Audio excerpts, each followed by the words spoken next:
Hello and welcome. I'll make a brief overview of the conflict that has ensued in Israel and Palestine in May 2021. To understand what has happened in this latest armed conflict between Israel and the Palestinians, in particular with Hamas in Gaza, one has to consider the larger political context. For example, the question, did Israeli Prime Minister Bibi Netanyahu and Hamas actually gain the most out of this mayhem? Israel has been in a languorous political stalemate for the past 2 years. Prime Minister Benjamin Netanyahu is facing bribery and fraud charges, while not being able to form a new government after the fourth Israeli election for the past 2 years. An all-encompassing coalition was planned that would bring together Netanyahu's opponents, right-wing parties, parties from the center, even backed up by the United Arab Front, which represents the Israeli Arabs. This project has now lost the Arab support, understandably so after this newest conflict. On the other hand, Palestinian elections were postponed by Palestinian Authority President Mahmoud Abbas before the conflict took place. Abbas blamed Israel for not allowing the elections to take place in occupied East Jerusalem, for what all politicians claim will be the future Palestinian capital. Alongside the political tensions, the eviction controversy in Sheikh Jarrah, an Arab-majority neighborhood in East Jerusalem, sparked further tensions. According to Jerusalem Post, prior to the 1948 war for Israel's independence, or Palestinian Nakba, the catastrophe that has resulted in the expulsion and permanent displacement of hundreds of thousands of Palestinians, the land that Sheikh Jarrah is built on was owned by Jews. After the 1948 war, East Jerusalem was annexed by Jordan. Palestinian families who have allegedly gave up their refugee status during Jordanian rule between 1948 and 1947 have settled in Sheikh Jarrah. After the 1967 war and the Israeli occupation of East Jerusalem, Jewish organizations sought to reclaim the contested land, and the battle is fought on court and otherwise ever since. The final decision from the Israeli Supreme Court whether 4 Palestinian families will be evicted from their homes is still pending. But the pre-appeal decision to evict 4 families from Sheikh Jarrah caused protests by Palestinians, which escalated to the point of violent clashes in Jerusalem at the Temple Mount, at the Al-Aqsa Mosque, which is the third holiest site in Islam, positioned above the Wailing Wall, which is of course the holiest site in Judaism. This was also a reaction to the planned celebration of the anniversary when East Jerusalem was captured by Israel in 1967. During my brief visit to the Temple Mount some years ago, there were no clashes, but strict security controls and razor-sharp tension which permeated the area. The heart of the Israel-Palestine conflict that I had witnessed was in Hebron, or Al-Khalil, one of the largest cities in the West Bank, which is also a holy city for both Muslims and Jews, where the Israeli settlers find themselves living right next door to Palestinians, unlike other places in the West Bank where Israeli settlements, illegal under the international law, are usually separated from the Palestinian villages or towns by a barrier wall or a fence. One interesting detail is that aside from numerous checkpoints in Hebron, thousands of soldiers protecting the 500 settlers living in the center, the closed market streets that were closed for years, was the fence or the net that borders the higher balconies where the Jewish settlers live and the lower Palestinian houses. This fence or a net was full of trash, bottles, diapers, and so on.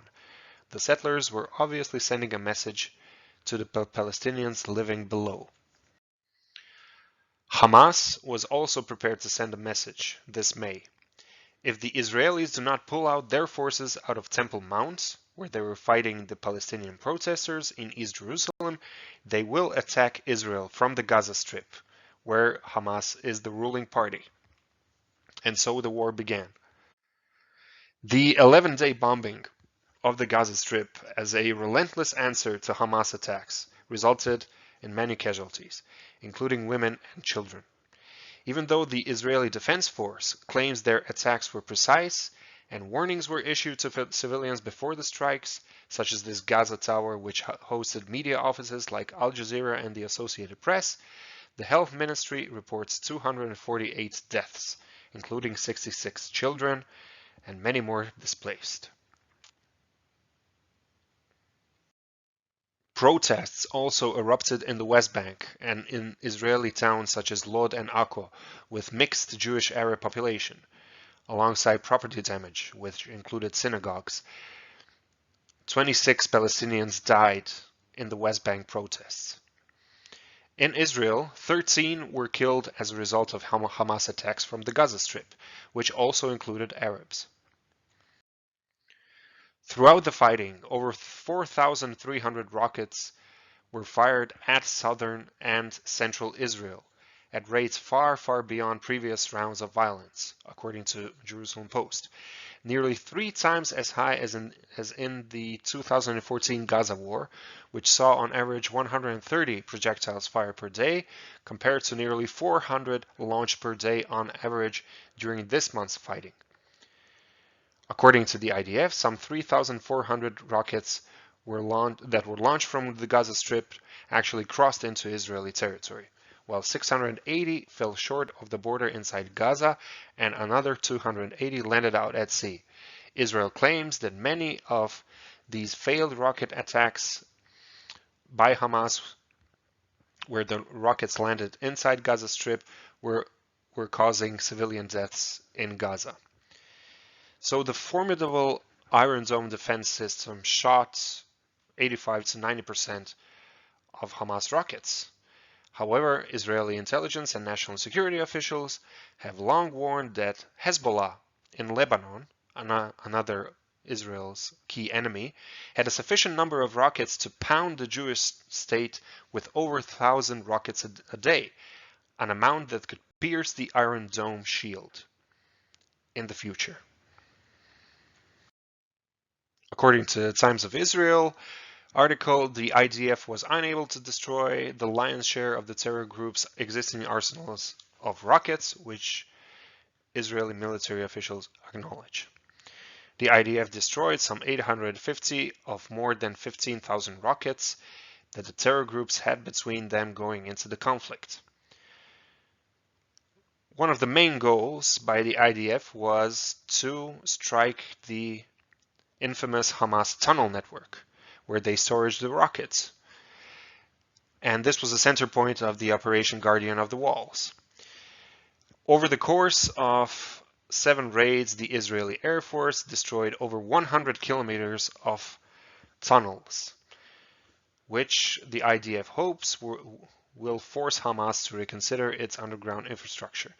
The media had reported that the Israeli announcement of a ground invasion in Gaza was actually a decoy for Hamas militants to discover the underground network for the Israeli Air Force. So the IDF has successfully destroyed much of Hamas and the Palestinian Islamic Jihad's rocket production capabilities. Hamas manufactures their rockets due to the blockade from Gaza by Israel, although it is supposed that finances and technology are imported from Iran. Iran is Israel's main geopolitical opponent in the region. In the end, it all comes down to the victims. Hundreds in Gaza, dozens in Israel and the West Bank. The survivors will feel the ramifications of the conflict the longest, like those depicted here. After the Egypt-US brokered ceasefire, some IDF officials have stated that there is no military solution to the issue of the Gaza Strip, a tiny landmass with over 2 million people on it, 70 kilometers away from Tel Aviv, ruled by what United States and the European Union consider to be a terrorist organization, Hamas. The devastation and the casualties caused by Israeli bombings are making Palestinians more hopeless, more jaded about any kind of solution to the conflict in the future. This goes for Palestinians in Gaza, in the West Bank, in Israel, and so on. And the only consensus that both Palestinian and Israeli sources can have is that the next round of fighting will happen again in no time. And the hardliners, like Bibi, like Hamas, the latter showing through this armed resistance that Mahmoud Abbas and the Palestinian Authority, which rule the West Bank, are only pawns of the West, and Israel, these hardliners, may prevail in the foreseeable future. Thanks for listening.